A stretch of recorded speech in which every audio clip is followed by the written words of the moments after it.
جی بسم اللہ الرحمن الرحیم الحمد للہ وحدہ والصلاة والسلام علی من لا نبی بعدہ اما بعد۔ حفص رحمہ اللہ تعالی کے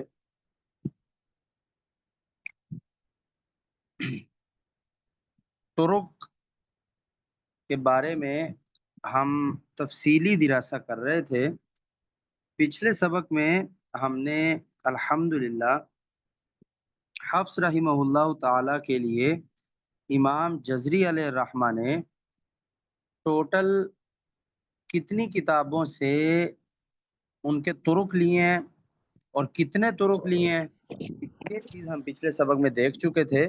تو ٹوٹل 17 کتابیں کہ جس سے امام جزری علیہ الرحمہ نے طریق کو اخذ کیا، اور وہ ٹوٹل طرق ہے 52، اور وہ جو کتب ہیں وہ 17 کتب آپ کے سامنے یہ شو ہو گئی۔ اور میں نے بتایا تھا کہ یہ جامع البیان کتاب جو ہے اس کا نام مینشن نہیں کرنا، اس کا نام مینشن کریں تو 18 کتابیں بن جاتی ہیں، لیکن ویسے ٹوٹل کتابیں 17 ہیں۔ اب یہ جامع البیان کا نام لکھنے والے نے لکھا کیوں ہے، وہ چیز آپ کو خود بخود بعد میں سمجھ آ جائے گی، آگے جا کر اس کا ذکر آئے گا۔ میں آپ کو مختصراً کتاب النشر جو ہے اس کے بارے میں تھوڑا سا ذکر کرتا ہوں۔ امام جزری علیہ الرحمہ نے کتاب النشر میں 10 ائمہ قراءت، پھر ان کے 20 راوی، پھر ہر راوی کے 4 طریق، اور ہر طریق کے پھر ذیلی طرق بیان کیے ہیں۔ کسی کے 75 ہیں، کسی کے 70 ہیں، کسی کے زیادہ ہیں، کسی کے کم ہیں۔ تو ہم حفظ کو پڑھ رہے ہیں تو حفظ کے ٹوٹل 52 طرق امام جزری نے اپنی کتاب النشر میں بیان کیے ہیں۔ امام جزری علیہ الرحمہ نے اپنی کتاب النشر جو ہے اس میں اس کی تیاری کے لیے بہت سی کتابوں سے چیزوں کو اخذ کیا ہے۔ بنیادی طور پر جتنی کتابیں امام جزری نے قراءت کی اپنے سامنے رکھی ہیں وہ ہے ٹوٹل 64 کتب ہیں، ٹوٹل 64 کتب ہیں، اور ان 64 کتابوں میں سے 37 کتابیں ایسی ہیں کہ جن سے کوئی نہ کوئی طریق بھی لیا ہے۔ ٹوٹل اپنے سامنے انہوں نے 64 کتابیں رکھی تھیں۔ بعض لوگ کہتے ہیں کہ 58 کتابیں رکھی تھی۔ جو کہتے ہیں نا کہ 58 کتابیں تھیں تو وہ پھر شاطبی کی ان 6 شروحات کو اس میں شامل نہیں کرتے، یعنی شاطبیہ اور شاطبیہ کی بھی 6 شروحات کو اس میں شامل کر لیں تو اس طرح پھر 64 کتابیں ہو جاتی ہیں۔ اگر آپ نے 6 شروحات کو اس میں شامل نہیں کرنا تو پھر ٹوٹل کتابیں 58 ہیں، ٹھیک ہے۔ تو امام جزری علیہ الرحمہ نے 58 یا 64 کتابیں اپنے سامنے رکھی۔ ان میں سے 37 کتابیں ایسی ہیں کہ جن کتابوں میں سے کسی کا کوئی نہ کوئی طریق بھی لیا ہے، ٹھیک ہے۔ اب ٹوٹل کتابیں جو ہیں ان کو کہا جاتا ہے اصول النشر، نشر کے اصول یعنی اصولی کتابیں، بنیاد، کتاب النشر کی بنیاد، اس کو کہتے ہیں اصول النشر۔ وہ ٹوٹل کتنے ہیں؟ 58 یا 64، اور ان میں سے 37 کتابیں جو ہیں وہ مسندہ ہیں۔ مسندہ کا مطلب یہ ہے کہ ان سے کوئی نہ کوئی طریق لیا ہے، کوئی نہ کوئی سند لی ہے، اور باقی کتب جو ہیں وہ غیر مسندہ ہیں۔ باقی کتب غیر مسندہ یعنی ان سے کوئی سند نہیں لی، ان کتابوں سے کوئی سند اخذ نہیں کی۔ اب ان 37 کتابوں میں سے ہر راوی کے لیے انہوں نے کچھ کتابوں میں سے کچھ سندیں لے لیں اور کچھ میں سے کچھ بھی نہیں لیا۔ تو وہ جو 37 مسند کتب ہے نا، ان میں سے 17 کتابیں جو ہیں وہ حفظ کے لیے مسندہ ہیں، یعنی 37 مسندہ کتابوں میں سے 17 کتابوں میں سے تو امام جزری نے حفظ کا طریق کوئی نہ کوئی لیا ہوا ہے، لیکن بقیہ 20 مسندہ کتابوں میں سے نہیں لیا ہوا، تو حفظ کے اعتبار سے وہ کتابیں بھی غیر مسندہ ہو گئیں. ٹھیک ہے. اگر آپ ٹوٹل کتابوں کی بات کریں کہ جن میں سے کسی نہ کسی راوی کے لیے کوئی نہ کوئی طریق لیا ہوگا تو وہ ٹوٹل 37 کتابیں بنتی ہیں. کلیئر ہے یہاں تک کی جو بات جو میں نے بتائی ہے؟ جی استاد محترم. چلیں.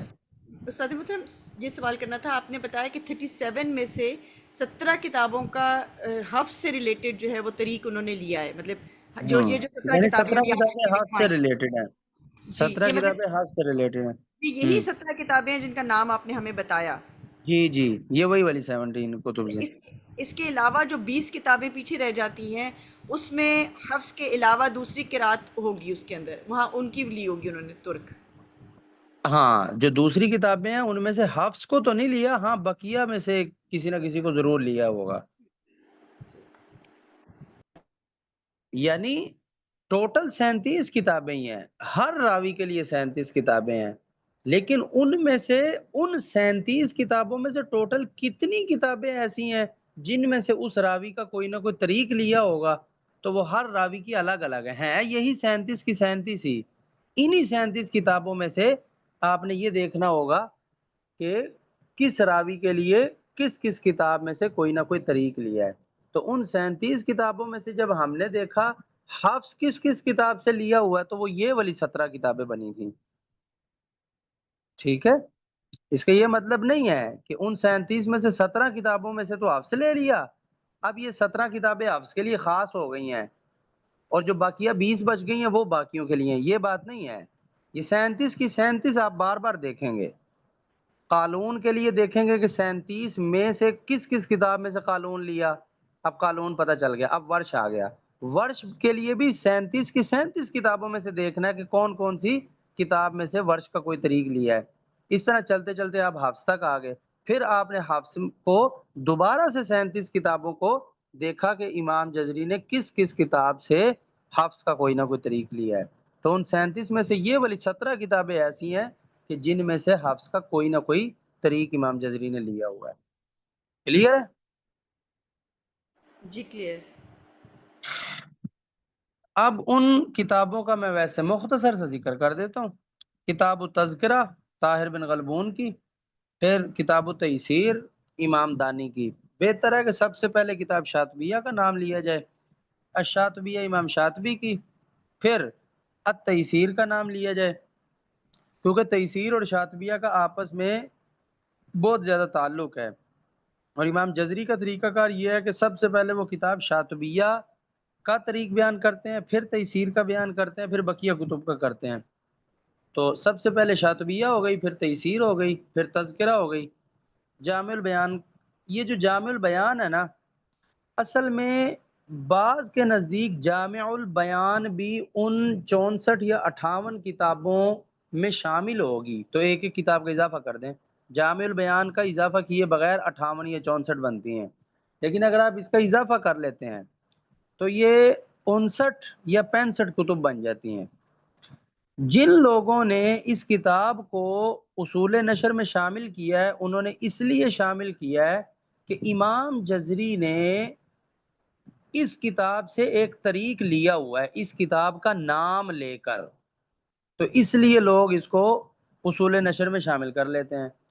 لیکن جہاں امام جزری نے کتابوں کا تعارف کروایا نا کہ جن سے میں کوئی نہ کوئی قرات لوں طریق لوں گا، وہاں جامع البیان کا نام نہیں لیا.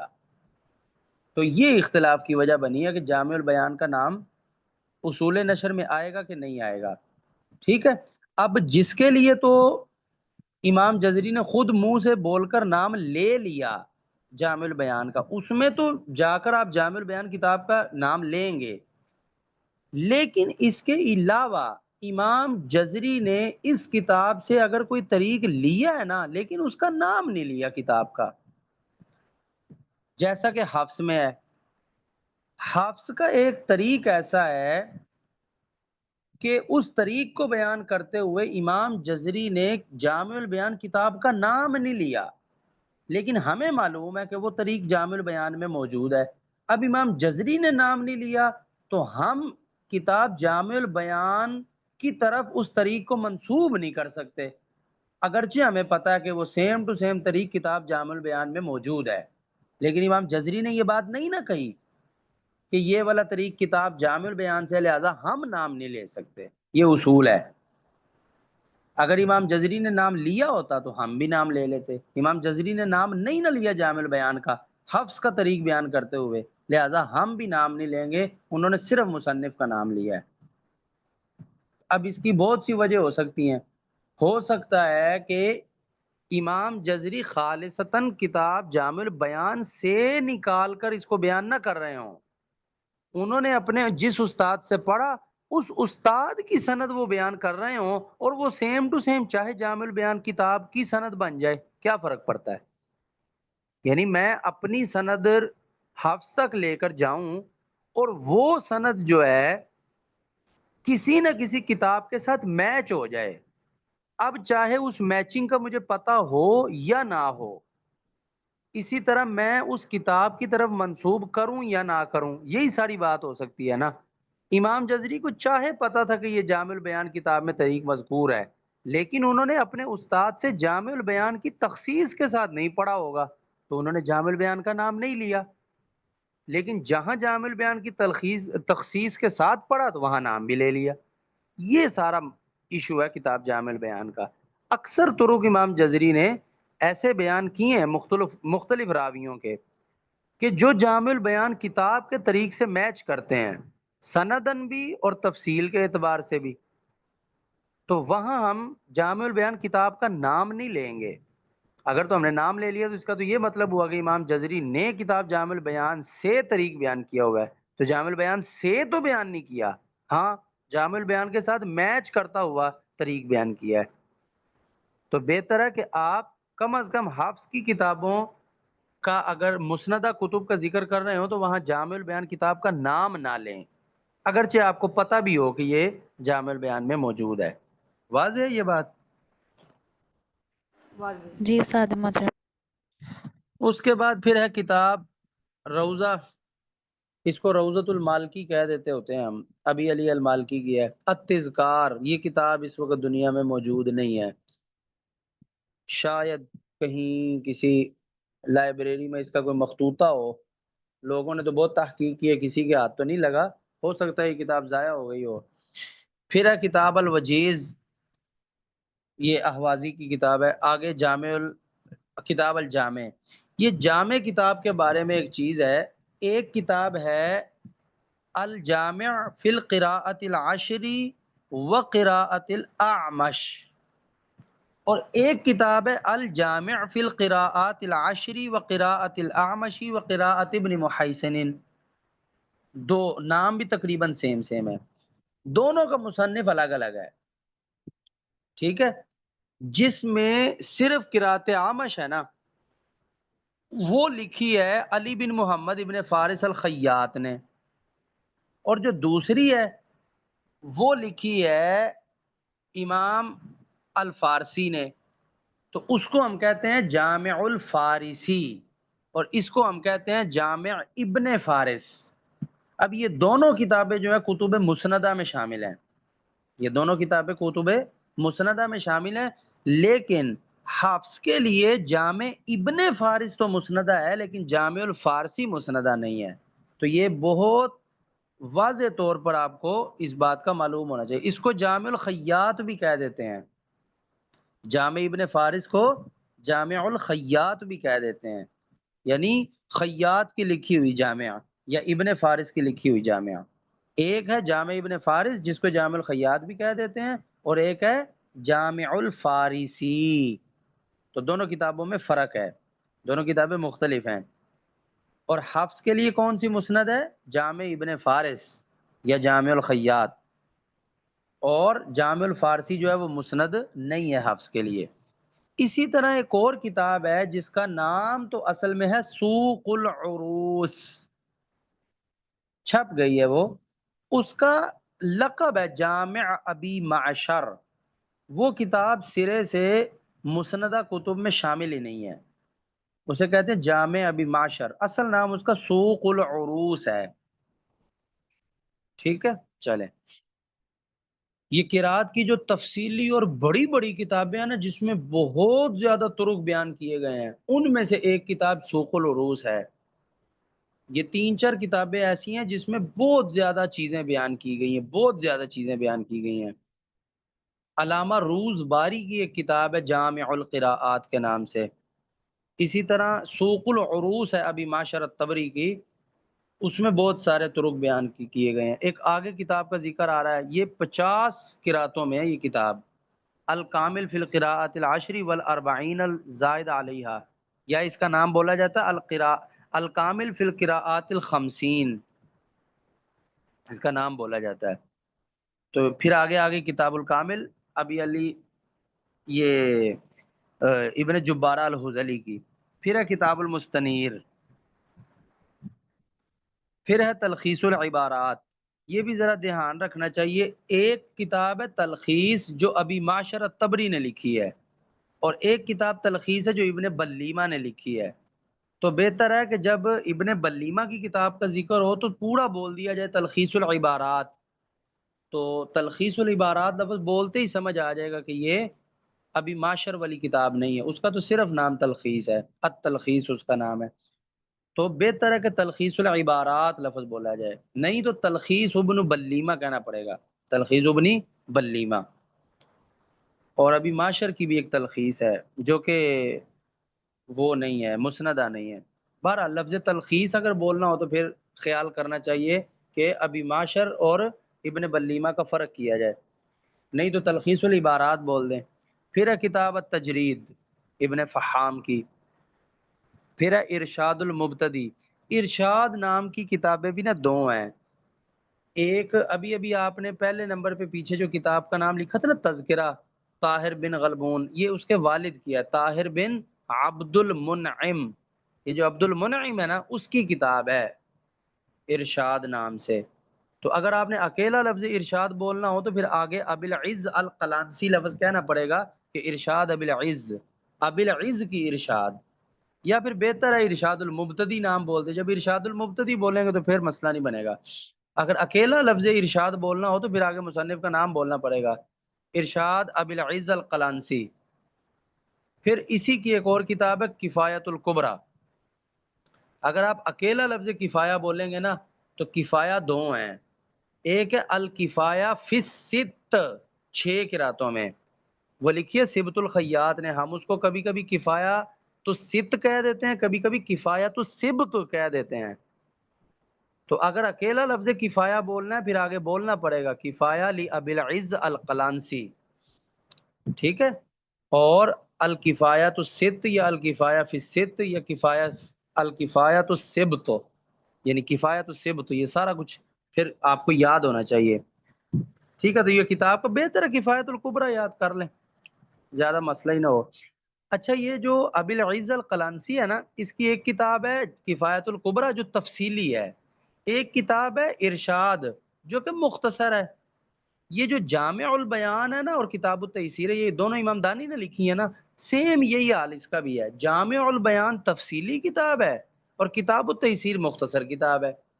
یہی چیز یہاں پر بھی ہے کہ ابی العز القلانسی کی کفایت الکبریٰ تفصیلی کتاب ہے اور ارشاد جو ہے وہ مختصر کتاب ہے۔ پھر آ جاتا ہے المبہج، یہ سبت الخیات کی ہے۔ پھر الکفایہ فی القراءات الست، یہ اس کا جس کا جو میں نے ابھی ذکر کیا، الکفایہ فی الست، یہ 6 قراتوں میں ہے۔ کبھی کبھی اس کا نام بولتے ہوئے ہم کہہ دیتے ہیں الکفایہ فی الست، کبھی کہہ دیتے ہیں الکفایۃ الست، کبھی کہہ دیتے ہیں کفایۃ السبت، یعنی سبت کی لکھی ہوئی کفایہ، تو اس کا خیال کرنا چاہیے، لفظ غلط نہیں ہونا چاہیے۔ آگے پھر کتاب المصباح، پھر آ گیا کتاب غایہ، غایۃ الاختصار۔ اگر تو آپ نے غایہ لفظ اکیلا بولنا ہونا تو پھر آگے آپ کو مصنف کا نام بولنا پڑے گا کہ غایہ لی ابی العلا یا غایہ ابی العلا، کیونکہ غایہ نام کی ایک کتاب اور بھی ہے جو ابن مہران نے لکھی ہے، وہ مسند نہیں ہے حفظ کے لیے، تو یا تو غایۃ الاختصار نام صحیح طریقے سے یاد کر لیں یا پھر غایہ ابی العلا لفظ آپ بولیں گے۔ پھر اس کے بعد ہے شاطبیہ، شاطبیہ کا اپنا نام ہے حرز الامانی و وجہ التہانی فی القراءات السبع و سبع مسانی، تو یہ اس کا نام ہے شاطبیہ کا۔ تو یہ ٹوٹل 17 کتابیں ہو گئیں کہ جن سے امام ابن الجزری نے کوئی نہ کوئی حفظ کا طریق لیا ہوا ہے۔ اب ہمارا اگلا مرحلہ یہ ہے کہ اب ہمیں یہ پتا ہو کہ حفظ کے طرق کس ترتیب سے چلنے ہیں، ٹھیک ہے۔ میں نے آپ کو ابھی بتایا شروع میں کہ امام جزری علیہ الرحمہ نے کتاب النشر میں 10 قراءات بیان کی ہیں، تو 10 ائمہ کی قراءات بیان کی ہیں، تو قراءات کے ٹوٹل ائمہ کتنے ہیں؟ 10۔ ہر امام کے دو راوی ہیں، ہر امام کے دو راوی ہیں۔ اب وہ دو راوی ڈائریکٹ بھی امام کے شاگرد ہو سکتے ہیں، درمیان میں واسطہ بھی ہو سکتا ہے۔ اب واسطہ ایک بھی ہو سکتا ہے، دو بھی ہو سکتا ہے، تین بھی ہو سکتے ہیں، ٹھیک ہے نا۔ تو ہر امام کے دو راوی ہیں، چاہے وہ بال واسطہ ہوں چاہے بلا واسطہ ہوں۔ پھر ہر راوی کے چار طریق ہیں، ہر راوی کے چار طریق ہیں۔ اس کا بھی وہی حساب ہے، یہ بال واسطہ بھی ہو سکتے ہیں، یہ بلا واسطہ بھی ہو سکتے ہیں۔ تو سیم یہی چیز حفظ میں بھی ہے، حفظ کے بھی 4 ہی طریق ہیں، اور وہ جو ہیں واسطے کے ساتھ ہیں، ٹھیک ہے۔ اب حفظ کے وہ جو 4 طریق ہیں نا، ان سے پھر آگے ذیلی طرق ہیں، یعنی ان کے نیچے پھر ان کے جو طریق ہیں نا وہ ٹوٹل 52 بنتے ہیں، یعنی ایک کے 14 ہیں، دوسرے کے 14 ہیں، پھر اسی طرح ایک کے 10 ہیں اور دوسرے کے بھی میرے خیال 14 ہیں، اس طرح کر کے ٹوٹل 52 طرق بنتے ہیں۔ تو میں نے آپ کو ترتیب کیا بتائی کہ ایک امام ہے، امام کے 2 شاگرد ہیں، جیسا کہ امام عاصم ہے اور ان کے 2 شاگرد کون سے ہیں؟ حفص اور شعبہ۔ شعبہ اور حفص حفص۔ شعبہ۔ شعبہ جو ہے وہ مقدم ہے، شعبہ مقدم ہے، یعنی شعبہ پہلا راوی ہے۔ تو میں آپ کو گروپ میں ایک نقشہ بھیجتا ہوں، آپ اس کو دیکھیں۔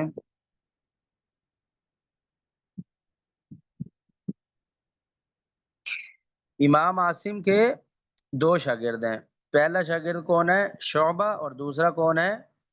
حفص۔ یہ 2 ڈائریکٹ شاگرد ہیں، دونوں ڈائریکٹ شاگرد ہیں۔ اب ہم شعبہ کو تو تفصیل اس کی پڑھ نہیں رہے، ہم تو حفص کی تفصیل پڑھ رہے ہیں۔ تو حفص کے ٹوٹل 4 طریق ہیں، جس کا میں نے ابھی بتایا نا، ٹوٹل کتنے طریق ہیں؟ 4۔ پہلا طریق ہے ہاشمی، پہلا طریق کیا ہے؟ الہاشمی۔ دوسرا طریق ہے ابو طاہر، اب آپ کی مرضی ہے، آپ اکیلا ابو طاہر بولنا چاہیں، ابن ابی ہاشم بولنا چاہیں، یا ابو طاہر ابن ابی ہاشم بولنا چاہیں، جو مرضی بول لیں۔ تو پہلا طریق کیا ہے؟ ہاشمی، ہاشمی کا طریق ہے، اور دوسرا ابو طاہر، ابو طاہر، اور تیسرا فیل، تیسرا طریق کیا ہے؟ فیل، اور چوتھا ہے زرعان۔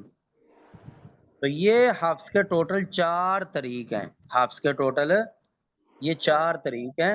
آپ نے ان 4 طرقوں کے نیچے کے جو طرق ہیں نا، ان کی تفصیل آپ نے معلوم کرنی ہے۔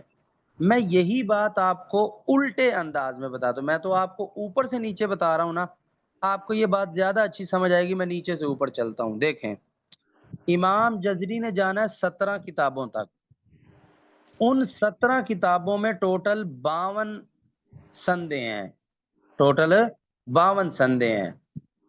ان میں سے 10 سندیں جو ہیں وہ چلتی چلتی چلتی ہاشمی تک جائیں گی، تو ہاشمی کے وہ 10 طریق بن جائیں گے، یعنی ہاشمی سے نیچے کتابوں کے مصنفین تک جو چین نیچے آئی ہے نا ہاشمی سے چلتی ہوئی، تو وہ ٹوٹل 10 ہیں،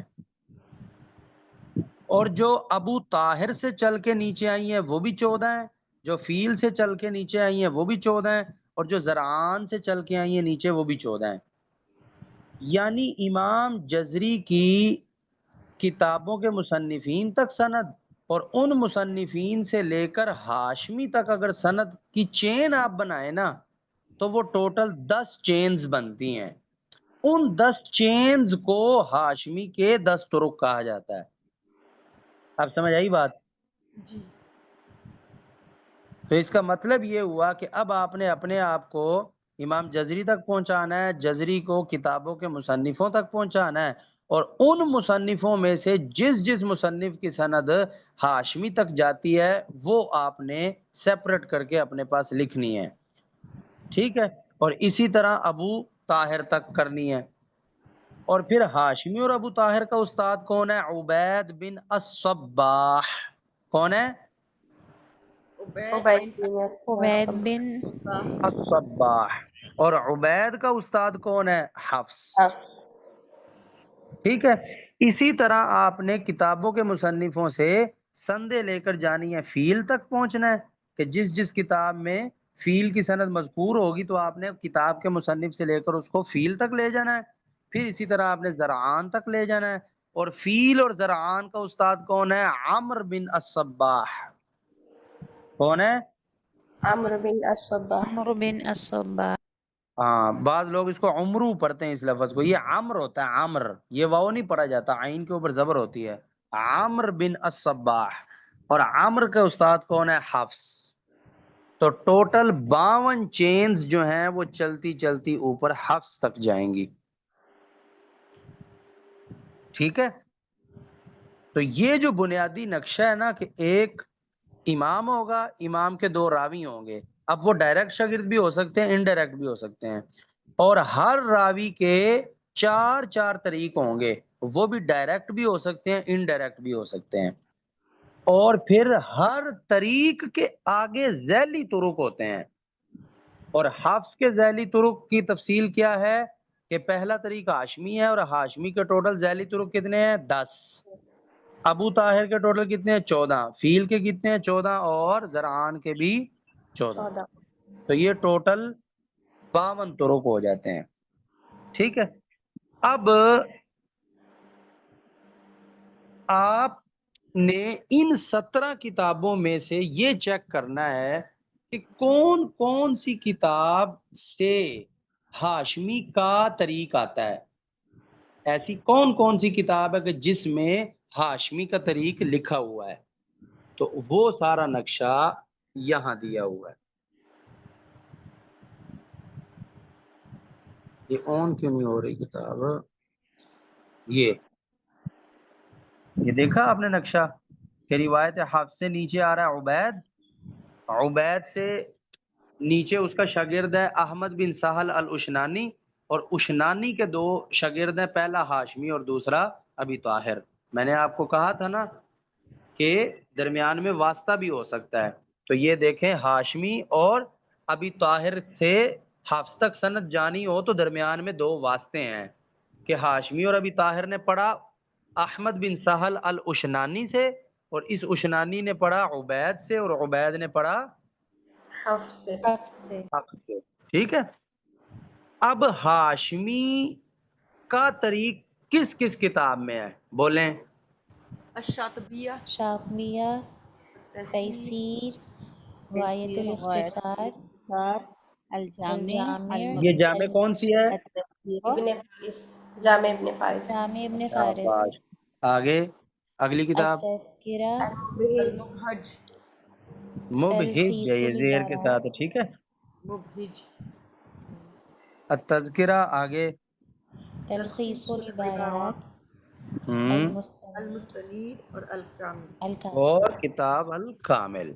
تو یہ ٹوٹل 9 کتابیں ہیں کہ ان 9 کتابوں میں ہاشمی کا طریقہ ہے. اس کا کیا مطلب ہوا کہ ہاشمی کے لیے ان 17 کتابوں میں سے کتنی کتابیں مسند ہیں؟ 9. 9 کتابیں. 9. اب اگر ان بقیہ کتابوں میں ہاشمی کا طریق ہو بھی لیکن امام جزری نے تو نہیں نہ لیا ان کتابوں سے، لہٰذا ان میں ہاشمی کا طریق ہونے کے باوجود بھی ہاشمی کے لیے وہ کتابیں غیر مسند ہوں گی، مسند نہیں ہوں گی. کیوں؟ کیونکہ امام جزری نے ان کتابوں میں بیان کردہ ہاشمی کو اپنی کتاب النشر میں نہیں لیا. ٹھیک ہے استاد محترم جی. آپ نے یہاں پر تو ہاشمی کے 10 طرق لکھوائے تھے نا؟ کتابیں 9 کہی ہیں نا میں نے, کتابیں 9 ہیں, طریق 10 ہیں. اوکے ٹھیک ہے. ایک کتاب کسی میں سے 2 کتاب بھی میں ہو سکتے ہیں. ہاں 2 بھی ہو سکتے ہیں. ٹھیک ہے نا. اچھا استاد محترم ایک سوال میرے دماغ میں ہے کہ آپ نے کہا کہ ہاشمی کا جو ترک ہے وہ کسی اور کتاب میں بھی ہو سکتا ہے لیکن امام جزری نے نہیں لیا, اس کو اٹھایا نہیں. ہوں تو ہوں از اٹ بیکاز اس کی وجہ یہ بن سکتی ہے کہ اس میں کوئی نہ کوئی اس کی چین میں یا سند میں کوئی نہ کوئی کمزوری تھی یا کوئی اس وجہ سے انہوں نے نہیں اٹھایا؟ این ممکن ہے یہ بھی ہو, لیکن ایک اور چیز بھی ہو سکتی ہے جو زیادہ بہتر ہے کہنا, کہ امام جزری تک سندن وہ طریق پہنچے ہی نہیں. سندن جب یعنی سند مطلب ان کی سند ان تک پہنچی, انہوں نے ڈائریکٹ کسی سے وہ سنی نہیں, وہ چین جو تھی ہاں وہ. وہی, یعنی اپنے استاد سے ہاشمی کا طریق جن کتابوں کے طریق سے امام جزری نے پڑھا وہ یہی تھی. ٹھیک ہے. دوسری کتابوں میں ہاشمی کا طریق ہونے کے باوجود امام جزری نے نہیں پڑھا, یعنی کسی نے پڑھایا ہی نہیں, کو موقع نہیں ملا, کچھ بھی آپ کہہ سکتے ہیں اس کا. اور یہ سقم والی بات بھی بالکل ٹھیک ہے, سند میں کوئی مسئلہ ہو سکتا ہے. امام جزری تو خود جانچ پڑتال کرنے والے شخص ہیں, المحقق ہیں, یہ بات بھی ہو سکتی ہے. لیکن جو زیادہ مجھے بہتر لگتی ہے بات وہ یہی ہے کہ سندن امام جزری تک جو پہنچا بس وہی انہوں نے آگے پہنچایا. یہ بھی ہو سکتا ہے مثال کے طور پہ جو طریق شاطبیہ کا ہے سیم ٹو سیم وہی طریق کسی اور کتاب کا بھی ہو. تو شاطبیہ والا طریق تو پہلے سے امام شاطبی کے پاس موجود ہے, اب اس طریق کے اوپر محنت کرنے کی کوئی ضرورت نہیں. اگر وہ نہیں بھی حاصل ہوا تو کیا فرق ہوا, کوئی فرق نہیں پڑا. سمجھ آئی یہ بات؟ نہیں یہ ذرا دوبارہ سمجھا دیں. دیکھیں فرض کریں ایک کتاب ہے شاطبیہ, اس میں ہاشمی کا جو طریق ہے وہ تو امام جزری تک سندن پہنچا ہوا ہے, امام جزری نے اپنے اساتذہ کو اس طریق کے مطابق سنایا ہوا ہے. اب یہی سیم ٹو سیم طریق کسی اور کتاب میں بھی تھا, تو اب کیا کوئی ضرورت باقی بچتی ہے کہ اس کتاب میں لکھا ہوا وہی سیم ٹو سیم طریق بھی دوبارہ جا کے کسی استاد سے حاصل کیا جائے؟ اب یہ میں یہی پوچھنا چاہ رہی تھی کہ جیسے کل ہم ایک سند کی بات کر رہے تھے امام متولی تک جو جاتی ہے, اب متولی سے آگے جو ہم تو ایک سے بھی سن رہے ہیں ہم, پھر قطر میں جا کے یا کوئی اور مصر میں وہاں بیٹھے ہوئے امام متولی تک ان کی چین جاتی ہے تو ان کے پاس بھی جا کے حاصل کر رہے ہیں کہ جی ہم, تو کیا یہ پھر تو یہی چیز سیم ہی چیز ہے نا, سیم سیم ہی ہی چیز ہے نا, مزید پکا کرنا ہے نا, اور تو کچھ چیز. نہیں نا فائدہ ہوا اس کا, جی جی مزید پکا کرنا ہی ہوا نا. تو اگر پہلے سے ہی وہ چیز پکی ہے تو بس, یعنی یہ کئی احتمالات ہو سکتے ہیں. یہ بھی ایک احتمال ہو سکتا ہے کہ اس کا ضرورت ہی کیا رہ گئی اس کو حاصل کرنے کی, جب سیم صحیح چیز دوسری اس میں موجود ہے. یہ بھی ہو سکتا ہے کہ اس سیم طریق کو اخذ ضرور کیا ہو لیکن سندن اس میں سقم پایا جاتا ہو تو اس کو آگے تحقیق کر کے آگے نہیں پہنچایا, آگے نہیں لے کر آئے. این ممکن ہے وہی سیم ٹو سیم سند امام جزری تک نہ پہنچی ہو. بہت سے احتمالات ہیں, بہت سے احتمالات ہیں, وہ سارے علم اسانید کے ساتھ ریلیٹڈ ہیں. ہم اس بحث میں چلے جائیں گے تو پھر تو سوالات بنتے جائیں گے بنتے جائیں گے بنتے جائیں گے, اصل ہدف سے ہم شاید سائڈ پہ ہو جائیں گے. خلاصہ کلام صرف اتنا ہے کہ جتنی چیز امام جزری نے النشر میں بیان کر دی ہے نا, بس بات صرف اتنی ہے. اس سے ہٹ کر کو جو چیزیں ہیں نا وہ ہم تک سندن نہیں پہنچی تو لہذا ہم نہیں پڑھ سکتے اس کو. این ممکن ہے امام جزری تک بھی نہ پہنچی ہوں. اگر امام جزری تک پہنچی بھی ہوں ہم تک تو نہیں نا سندن پہنچی, ہم نہیں پڑھ سکتے کیونکہ ہم تک تو وہی سب کچھ پہنچا جو امام جزری نے آگے پہنچایا ہے اپنی سند سے. ہم تک ان سے ہٹ کر کسی سند سے کوئی چیز آئی ہو تو ہم اس کو بالکل اخذ کریں گے. جیسا کہ مغاربہ کی قراءات ہم پڑھتے نہیں، اس میں تو امام جزری ہیں ہی نہیں سند میں. تو صحیح بات اور اصولی بات یہ ہے کہ یہ جو اشرا کبرا کے طرق ہوتے ہیں یہ ہم اخذ کرتے ہیں کتاب النشر سے. امام جزری کی السند کے ساتھ ہم ہر چیز کو اخذ کرتے ہیں. تو جو چیز امام جزری نے بیان کی ہے اس سے ہم باہر نہیں جا سکتے. جتنا کچھ امام جزری نے بیان کر دیا اس سے ہم باہر نہیں جا سکتے. تو امام جزری نے ہاشمی کا طریق جس جس کتاب سے لیا ہے، یا یوں کہہ لیں جس جس کتاب سے بیان کیا ہے، وہ صرف اتنی کتابیں ہی ہیں. کلیئر ہے؟ جی جی اب یہی سیم چیز جی جی، اس کے سمجھنے کے لیے ایک آسان طریقہ وہی جو آپ نے بتایا تھا کہ جیسے حدیث ہوتی ہے صحیح بخاری میں صحیح مسلم میں ایک ہی حدیث بار بار ہوتی ہے، تو ہم کوئی ایک بک لے لیں کہ صحیح بخاری سے ہم نے یہ حدیث لی ہے، ٹھیک ہے، ہاں تو وہ اسی کر کو دیں. بیان کر دیں. یہی طریقہ یہاں پر لیا ہے امام جزری نے. ہاں ایسے ہی کر لیں. ایک حدیث بخاری میں بھی ہے، وہ مسلم میں بھی ہے. اگر آپ خالی بخاری کا حوالہ دے دیں تو کافی ہے، مسلم کا حوالہ دے دیں گے تو مزید معلومات بڑھ گئی. بس حوالہ دینے کی ضرورت نہیں رہ گئی نا پیچھے. آپ خالی مسلم کا حوالہ دے دیں، بخاری کا نہ دیں، کافی ہے. کسی ایک کا بھی حوالہ چل جاتا ہوتا ہے. 50 حوالوں سے کیا ہے، لائنیں ہی زیادہ کرنی ہے آپ نے. چلیں یہی چیز طریقہ ابی طاہر میں ہے کہ ابی طاہر کی ٹوٹل استاذہ کتب. ایک بات پوچھنی ہے کہ ٹوٹل جو 10 ائمہ ہیں، بڑے 10 ائمہ، ان کے آگے سے 2 راوی لیے گئے، پھر آگے سے جو 2 راوی ہیں ان کے آگے سے 4 ترک لیے گئے. تو یہ پھر کیسے سلیکشن کی گئی کہ جو ہیں یہ 2 ہی راوی لینے ہیں، کہ ہر ائمہ کے آگے سے کیوں 4 راوی کیوں نہیں لیے گئے؟ کیونکہ صرف 2 اسٹوڈنٹ تو نہیں ہو سکتے نا ایک امام کے. بہت اچھا سوال کیا آپ نے، لیکن یہ سوال کا جواب آپ کو سمجھانے میں پتہ نہیں مجھے کتنا وقت لگے گا. یہ کسی نے بھی سلیکشن نہیں کی، یہ اللہ تعالیٰ نے سلیکشن کی ہے. یہ قدرتی طور پہ سب کچھ ہوا ہے، زمانے کے گزرنے کے ساتھ ساتھ ہوا ہے. کسی نے خود کچھ نہیں کیا.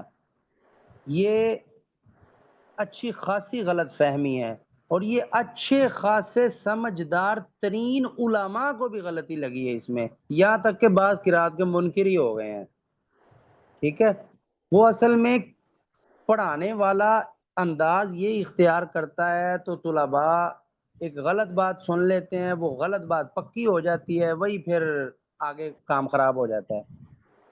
ہوا یہ ہے، اب آپ نے مثال سے بات کو خود سمجھنا ہوا کیا ہے. ہوا یہ کہ امام عاصم ہے، ان کے کوئی 100 150 200 400 شاگرد ہیں، یا فرض کر لیں آپ 10 بندے کر لیں، فرض کریں امام عاصم کے ٹوٹل شاگردی 10 ہیں. ٹھیک ہے، ان 10 شاگردوں نے آگے لوگوں کو پڑھانا شروع کیا. ٹھیک ہے، ان میں سے 10 کے 10 لوگوں میں سے 8 نے پڑھایا، 2 کو موقع ہی نہیں ملا پڑھانے کا. موقع ہی نہیں ملا، قدرتی طور پہ موقع ہی نہیں ملا پڑھانے کا. تو ان 2 کی سند تو وہیں پہ بند ہو گئی نا، کیونکہ ان کا تو کوئی شاگرد ہوا ہی نہیں. اب رہ گئے 8. ان 8 لوگوں نے دنیا میں لوگوں کو پڑھانا شروع کیا. ان اگلے شاگردوں نے بھی اب آگے پڑھانا شروع کیا. درمیان میں کوئی ایک آدھ بندہ اپنے طالب علمی کا زمانہ پورا کرتے ہی فوت ہو گیا، اس کا آگے کوئی شاگرد ہی نہیں ہوا، تو اس کی چین وہیں پہ بند نہیں ہو گئی، ختم نہیں ہو گئی، اس کی چین آگے چلی ہی نہیں. یہ چیز چلتی چلتی زمانہ در زمانہ زمانہ در زمانہ جو ہے وہ سندیں لوگوں کی ٹوٹتی رہیں، ٹوٹتی گئیں سندیں ٹوٹتی گئیں. عاصم کے صرف 2 شاگرد ایسے ہیں کہ ان کی سند چلتے چلتے چلتے آج تک بھی چل رہی ہے. جیسے خاندان ختم نہیں ہو جاتے، کہ ایک شخص ہے، اس کے 2 بیٹے ہیں، ان دونوں میں سے ایک کی اولاد ہی نہیں ہوئی اور دوسرے کی صرف ایک بیٹی ہوئی، تو اس شخص کا تو خاندان آگے چلا ہی نہیں، کہ ایک بیٹے کی اولاد ہی نہیں تھی، اور دوسرا جو تھا اس کی بیٹی تھی، بیٹا نہیں تھا، تو بیٹا نہیں تھا تو اولاد آگے چلی ہی نہیں. یہ اس طرح سسٹم ہوا ہے سارا، کہ اس وقت باقی جو دنیا میں شاگرد ہیں ان کی پھر چلی نہیں، آگے تک سند چلی نہیں، کسی نہ کسی ہر حوالے سے ان کی جو ہے ہر چین وہ ایک کی ٹوٹ نہیں گئی نہ درمیان. چلی، ہر ایک کی نہیں نا چلی، وہ جتنوں کی چلی نا، آج کے زمانے میں ہم دیکھیں تو وہ عاصم کے نیچے ٹوٹل 2 ہی ایسے بندے ہیں کہ ان دونوں کے ذریعے عاصم تک سند جاتی ہے. آج کے حساب سے میں کہہ رہا ہوں، میں اگر آج چین چلاؤں تو اگر میں ایک امام جزری کے زمانے سے عاصم تک چین چلاؤں نا، تو اس کے اور بھی بہت سے شاگردوں سے چین اوپر چلی جاتی ہے، لیکن وہ چلتی چلتی بالترتیب آج تک نہیں پہنچی.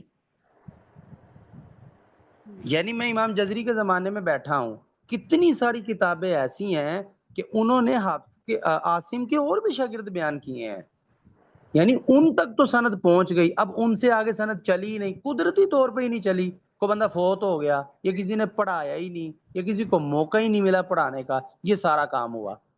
لیکن حافظ اور شعبہ یہ 2 ایسے بندے ہیں کہ اس کی سند کبھی ٹوٹی ہی نہیں. اور ایسا بھی نہیں ہے، حافظ اور شعبہ کی بھی کئی سندیں ایسی ہوں گی جو کہیں نہ کہیں ٹوٹ گئی ہوں گی. اسی لیے تو حافظ کا جو شاگرد عبید ہے، عبید کی سند چلتی چلتی آج تک چل رہی ہے. ابھی طاہر کی آج تک چل رہی ہے. ان کے جو ساتھ پڑھنے والے تھے ان کی سند ان کی نہیں چلی. ٹھیک ہے. اسی طرح ہاشمی کی بھی صرف 10 سندیں نیچے دنیا تک آئی ہیں. یعنی اگر آپ سندیں چلائیں تو آپ ہاشمی تک صرف 10 واسطوں سے پہنچ سکتے ہیں. اب 11واں کوئی واسطہ ہے ہی نہیں، 12واں 13واں ہے ہی نہیں، یعنی وہ آگے چلا ہی نہیں، وہ نیچے تک آیا ہی نہیں. تو یہ سسٹم ہوا ہے، یہ قدرتی طور پر ہوا ہے، ہم نے کچھ نہیں کیا. بعد میں جب ہم نے ان کی چین کو دیکھا تو ایک ترتیب بنائی بات کرنے کی، ایک بات کرنے کی ترتیب بنائی. اب میں آپ کو بتاتا ہوں، یہ جو کہا جاتا ہے نا کہ 10 ائمہ ہیں اور ان کے 2 راوی ہیں، یہ بات حقیقتاً ایسے نہیں ہے. یہ بات حقیقتاً ایسے نہیں ہے. یہ 10 ائمہ ہماری وجہ سے 10 ائمہ نہیں ہیں، یہ 100-150 بھی تھے. لیکن اگر میں نے آج کے زمانے سے اپنے آپ کو رسول اللہ صلی اللہ علیہ وسلم تک پہنچانا ہو نا سندن، تو ٹوٹل یہ 10 بندے ہی ہیں کہ جن کے ذریعے میں اوپر پہنچوں گا. 11واں کوئی بندہ ہے ہی نہیں. یعنی میں اپنی سند چلاتا گیا تو وہ نافع تک پہنچی، مکی تک پہنچی، بصری شامی تک پہنچی، یا کوفی جو قراء ہیں ان تک پہنچی. ان کے علاوہ کوئی 11واں بندہ ہی نہیں ہے کہ جس کے ذریعے میری سند اوپر جائے، کیونکہ باقیوں کی سندیں کسی نہ کسی جگہ پر آ کر ٹوٹ گئیں، آگے چلی ہی نہیں. یہ 10 بندے اس لیے 10 ہیں، یہ 20 بھی ہو سکتے تھے، 50 بھی ہو سکتے تھے. اگر ان کی سندیں چلتی تو آج تک چلتی، ہم نے تھوڑی روکی ہیں کسی کی سندیں. یہ اللہ تعالی کی مرضی کے ساتھ ہے کہ یہی 10 بندے ہیں. یہ 11 بھی ہو سکتے تھے، یہ 9 بھی ہو سکتے تھے. اس کے بعد ان کے 2 شاگرد ہیں، کسی کے بھی 2 شاگرد والا حساب نہیں ہے. یہ ہم نے ترتیب لگائی ہوئی ہے چیزوں کی. نافع کے تو 2 ڈائریکٹ شاگرد ہو گئے، لیکن مکی کے تو 3 ہیں. مکی کے 3 ہیں. کیسے 3 ہیں میں آپ کو بتاتا ہوں. ایسے 3 ہیں. بزی کا استاد ہے عکرمہ، عکرمہ کا استاد ہے عبداللہ بن قسط، اور عبداللہ بن قسط کے استاد ہیں ابن کثیر. تو اب ابن کثیر کا راوی کون ہوا؟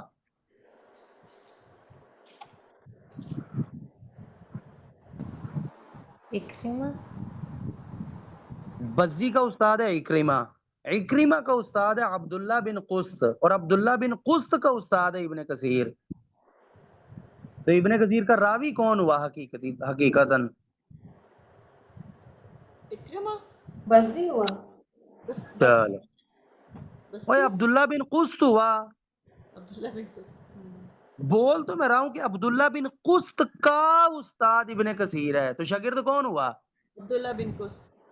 جہاں ایک بندہ یہ ہو گیا. اب اگلی سنیں. قنبل نے پڑھا ہے قواس سے، قواس نے پڑھا ہے ابو الاخریت سے، اس ابو الاخریت نے پڑھا ہے پھر عبداللہ بن قسط سے، اور عبداللہ بن قسط نے پڑھا ہے معروف بن مشکان اور شبل بن عباد سے، اور ان دونوں بندوں نے پڑھا ابن کثیر سے. تو اب یہ شبل بن عباد اور معروف بن مشکان اور عبداللہ بن قسط، یہ 3 راوی نہیں ہو گئے؟ جی جی جی جی ہاں تو 2 تو نہ ہوئے نا. ہم نے 2 کیسے بنائے ہیں؟ وہ ترتیب برابر رکھنے کے لیے کہ کسی چیز کو بیان کرنے کا ایک انداز بھی ہوتا ہے، ایک تہذیب بھی ہوتی ہے. جب یہ سارا کچھ قدرتی طور پر ہو چکا ہے تو اب ہم کوئی ترتیب تو لگا ہی سکتے ہیں نا. یعنی ابن کثیر کے 3 شاگرد کہنے سے بہتر نہیں ہے، نیچے جا کر دیکھو تو نیچے تو 2 ہی بنتے ہیں. انہی دونوں بندے کے ذریعے اوپر آئی ہے نا سند، بزی اور قنبل. تو بہتر ہے کہ ذرا قالون اور ورش کی برابری 2 کرنے کے لیے ان کو لے لیا. یہی کام باقیوں میں بھی ہوا ہے. اب امام حمزہ، ہم کہتے ہیں امام حمزہ کے 2 راوی، کب 2 راوی؟ 1 راوی ہے ٹوٹل، سلیم کے آگے شاگرد ہیں خلف اور خلاد. ابو عمر بصری کے ہم کہتے ہیں 2 ایک ہے یحییٰ بن مبارک یزیدی، 1 راوی ہے صرف ابو عمر بصری کا. اس 1 راوی کے آگے 2 شاگرد ہیں، دوری بصری اور سوسی، جس سے سند ان کی آگے چلتی چلتی آج تک پہنچی ہے. یہی کام باقیوں میں بھی ہے، سب میں.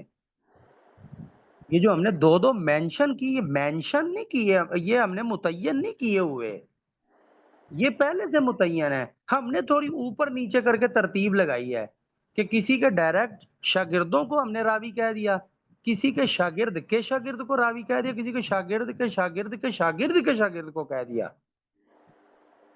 صرف چین اوپر نیچے کر کے ایک ترتیب بنائی ہوئی ہے. یہ ایسے ہوا ہے، یہ کسی انسان کا کام نہیں ہے. یہ تمنا امادی بکواس کرتا ہوتا تھا کہ یہ کوفہ کی ایک بیٹھک میں بیٹھ کے ساری قراتیں بنی ہیں. اتنا بھی زیادہ ذہین دماغ نہیں ہے کسی کا کہ اتنا لمبا معاملہ خود بنا لے.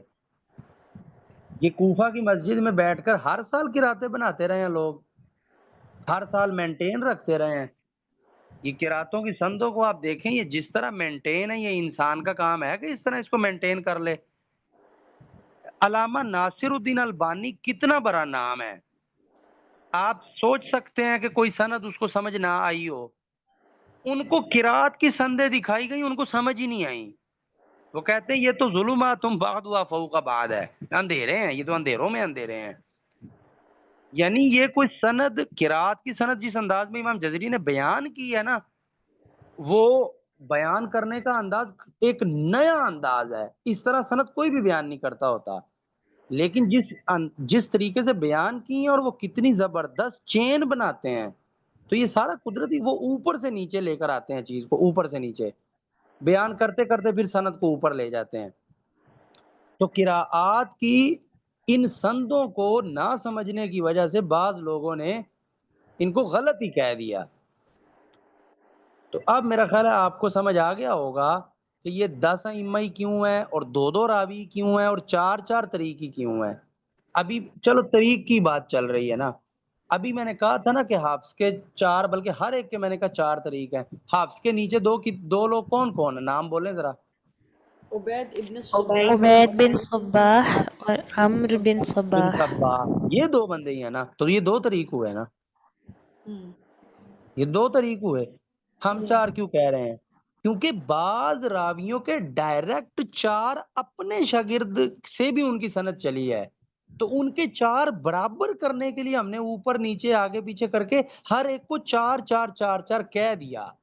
اور ہم نے یہ حافظ کے 4 کس طرح بنائے کہ عبید دیکھا، عبید کا نیچے بھی صرف ایک ہی شاگرد تھا جس کی سند آج تک چلی ہے، اس کے نیچے 2 بندے تھے، ہاشمی اور ابی طاہر، 2 بندے یہاں سے لے لیے، ٹھیک ہے. اور عمر بن صباح کے نیچے دیکھا تو اس کے تو اپنے ہی 2 شاگرد تھے جن کی سند چل رہی تھی، 2 ادھر سے کر لیے، 2 ادھر سے کر لیے. ہونے کو یہ حافظ کے 3 شاگرد بھی ہو سکتے تھے، لیکن ہم نے صرف چین برابر کرنے کے لیے، یعنی ہر ایک کی معلومات کو ایک قاعدہ بنانے کے لیے یہ طریقہ اختیار کر لیا. بعضوں کے طرق اس طرح بھی ہیں کہ 3 راوی کے اپنے شاگرد ہیں 3، اور جو تیسرا شاگرد ہے اس کے آگے 2 شاگرد ہیں، تو 2 شاگرد راوی کے اپنے ہو گئے اور 2 اس کے شاگرد کے شاگرد ہو گئے. اس طرح جوڑ کے ہم نے 4 بنا لیے، اس کو ہم نے 4 کہہ دیا. یہ کرنے کو ہم نیچے والا بھی کوئی بندہ لے سکتے تھے. تو یہ صرف ہم نے بیان کرنے کے لیے ترتیب لگائی ہوئی ہے، باقی سارا کام اللہ تعالیٰ کی طرف سے ہوا ہے کہ کس کی سند اس نے باقی رکھنی تھی، کس کی سند باقی نہیں رکھنی تھی۔ اب امام جزری کے بیٹے سے قراءت کی تلاوتی سند چل کر کوئی بھی نیچے تک نہیں آئی، ہاں امام جزری کے شاگردوں سے آئی ہے۔ حالانکہ امام جزری کا بیٹا کیا، سارے ہی بیٹے قاری تھے، ساری بیٹیاں قاریہ تھیں، اور سب سے مشہور ان میں سے سلمہ ہے۔ اور امام جزری نے ان کے حالات زندگی اپنی کتاب میں لکھے ہوئے ہیں کہ ان لوگوں نے کیا کیا پڑھا، سارے بیٹے قاری اور عالم تھے۔ امام جزری کا ایک بیٹا تو بہت زیادہ مشہور ہے، احمد جو ہے، احمد نے تو امام جزری کی کتابوں کی شروعات بھی لکھی ہیں، لیکن اس کی کوئی سند چل کر نیچے تک نہیں آئی۔ تو یہ اللہ تعالیٰ کے کام ہے، انسان کا تو اس میں کوئی لین دین نہیں ہے۔ کلیئر ہے یہ ساری بات؟ آپ کا سوال کلیئر ہو گیا؟ الحمدللہ سے سمجھ۔ چلیں، تو آج کے مرحلے میں آپ لوگوں نے یہ دیکھا کہ حفظ کے جو 4 طریق ہیں، تو کس کس طریق کے لیے کس کس کتاب سے امام جزری نے کوئی نہ کوئی طریق لیا ہے۔ تو یہ کتابیں آپ نے اچھے طریقے سے ذہن نشین کر لینی ہے کہ جو جو کتاب جس جس کے اس میں لکھی ہوئی ہے وہی کتاب سے طریق آئے گا، کسی اور کتاب سے نہیں آئے گا۔ یہ کتابیں انہی کے لیے مسند ہیں اور باقی کتابیں پھر ان کے لیے غیر مسند ہو جائیں گی۔ اور طریقے زرعان میں آپ دیکھیں انہوں نے جامع البیان کا بھی نام لکھا ہوا ہے، میں نے آپ کو بتایا نا امام جزری نے جامع البیان کا نام نہیں نہ لیا، لہذا ہم جامع البیان کا نام نہیں لے سکتے۔ ہم اس سند کو یعنی اس طریق کو بیان کرنے کے لیے ہم اس سند کا نام لے لیں گے، وہ میں آپ کو آگے بتا دوں گا، وہ دانی کا نام آئے گا، ہم اس کو طریق دانی کہہ دیں گے، کیونکہ امام جزری نے اس کو دانی کے طریق سے بیان تو کر دیا، لیکن دانی کی کتاب جامع البیان کا نام نہیں لیا، ہم بھی نام نہیں لے سکتے۔ تو لہذا زرعان کی ٹوٹل کتب کتنی ہو گئیں؟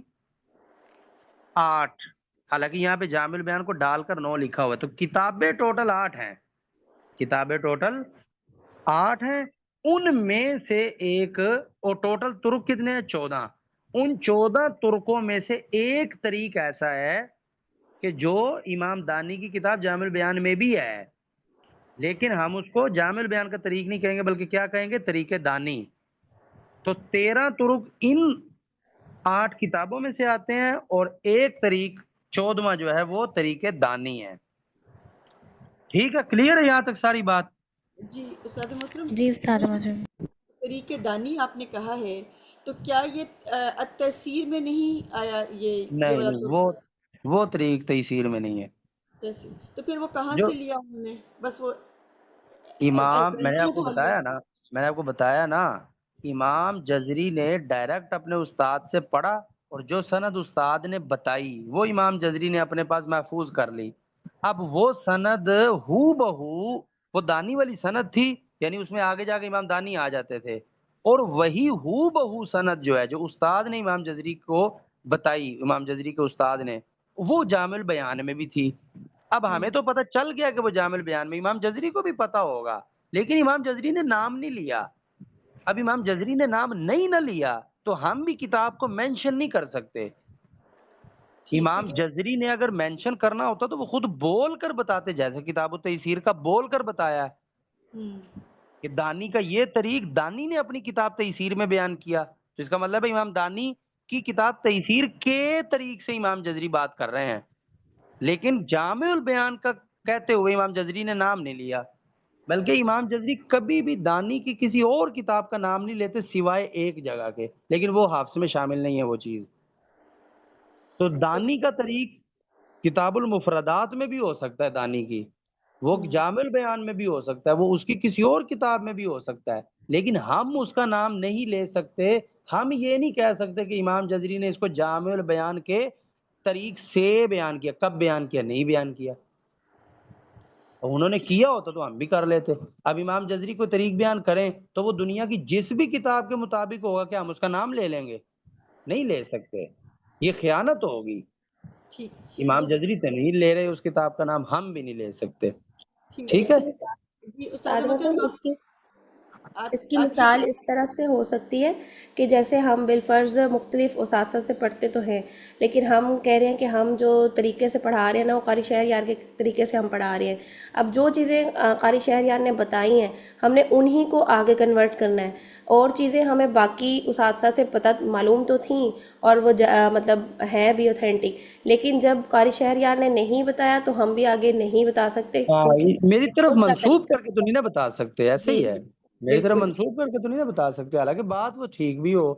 جب نام مینشن کرنے کی بات ہے نا، یعنی ایک چیز میں نے پڑھائی، سیم وہی چیز ایک اور استاد پڑھا رہا ہے، لیکن آپ نے اگر مجھ سے پڑھا ہے تو پھر میرا نام لینا فرض ہو جائے گا. اگر آپ اس استاد کا نام لیں گے تو یہ جھوٹ ہو جائے گا، حالانکہ چیز سیم ہے، صرف بندے کا نام غلط لینے سے چیز غلط ہو جائے گی. یہی کام یہاں پہ ہے کہ امام جزری نے جب نام نہیں لیا کتاب کا تو آپ کتاب کی طرف منسوب نہیں کر سکتے. ٹھیک، یعنی یہ طیبۃ النشر جو امام جزری کی بک ہے اس میں یہ جامع البیان کا ذکر نہیں آیا، آپ اس کی کریکشن کرا رہے ہیں ہمیں بیسیکلی. طیبۃ النشر جو ہے وہ اور چیز ہو جاتی، بات یہاں کتاب النشر کی ہو رہی ہے. طیبۃ النشر میں کتابوں کا ذکر نہیں ہوتا، طیبۃ النشر میں بات کو مختصراً بیان کیا جاتا ہے کہ یہ کلمہ قرآنی ہے، اس کلمہ قرآنی میں فلاں فلاں امام کے لیے فلاں فلاں وجہ ہے، بس.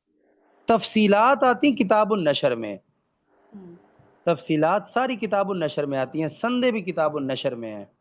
طیبۃ النشر تو ایک نظم ہے 1000 شعروں کی، اس میں تفصیلات نہیں ہے. طیبۃ النشر نہ کہیں، ان نشر کہیں. امام جزری نے ان نشر میں زرعان کی دانی والی سند بیان کرتے ہوئے دانی کی کتاب جامع البیان کا نام نہیں لیا، یعنی امام جزری نے اس سند کو جامع البیان کی طرف منسوب نہیں کیا.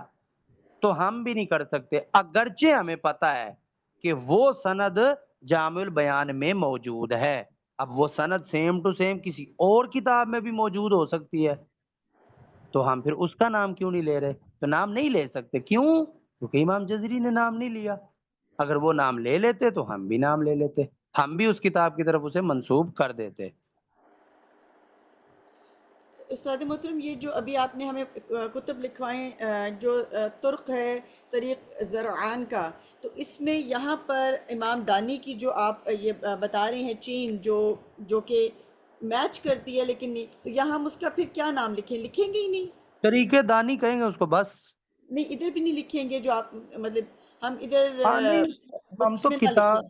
ہاں نہیں نہیں، بکس میں بھی لکھنے کی ضرورت نہیں ہے، ہم تو کتابوں کے نام کی بات کر رہے ہیں نا. یہاں پہ تو جامع البیان کا تو نام نہیں نہ آیا، تو ہم ٹھیک ہے. کتابوں کے حساب سے تو نام نہیں لے سکتے. آپ یہ کہیں گے کہ طریقے زرعان ٹوٹل 8 کتابوں سے آتا ہے، وہ تو جب آپ ڈیٹیل لکھنے لگیں گے تو وہاں پھر طریقے دانی بھی آپ ساتھ لکھیں گے، کیونکہ ایک اضافی طریقے دانی بھی تو ہے نا جو 8 کتابوں سے ہٹ کر آتا ہے. تو کتابیں بتاتے وقت تو ہم صرف 8 کتابیں کہیں گے. بہت اچھی بات ہے کہ فوراً کتابوں کا بتاتے ساتھ آپ کے ذہن میں یہ تنبیہ ہو کہ ان 8 کتابوں سے ہٹ کر بھی ایک طریق آتا ہوتا ہے جو طریقے دانی ہے. لیکن کتاب کے طور پر تو آپ اس کا نام نہیں نہ لے سکتے، ظاہر ہے کتاب کتاب ہے اور ویسے سند سند ہے. لیکن آپ کو پتہ ضرور ہونا چاہیے کہ زرعان کے ٹوٹل 14 طرق ہیں، جن میں سے 13 طریق کتابوں میں سے آتے ہیں، اور وہ کتابیں 8 کون سی ہیں؟ وہ یہ ہیں.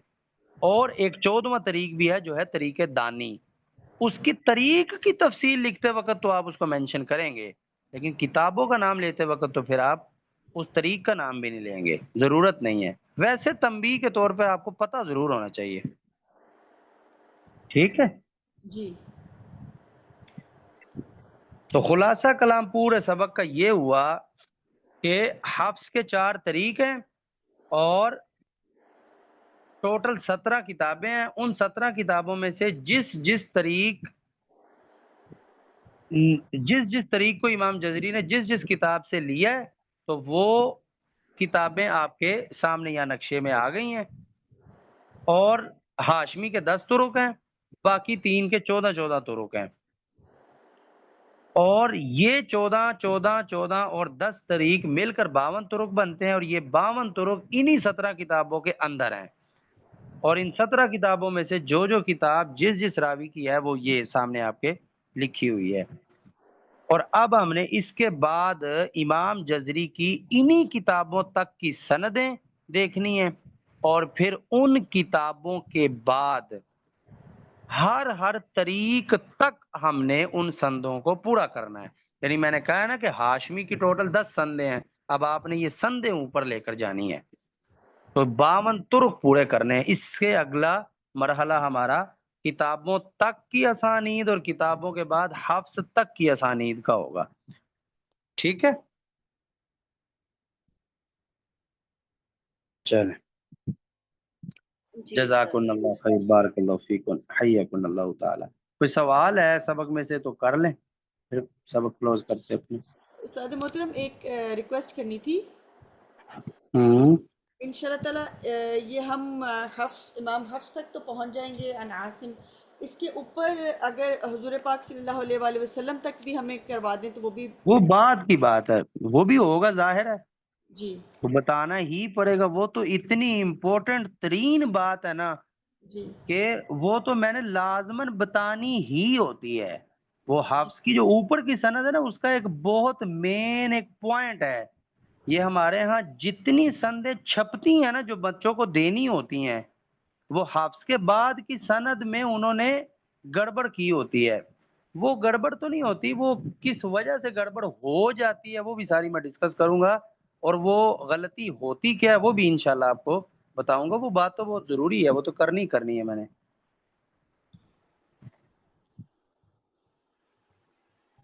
چل اور کوئی بات؟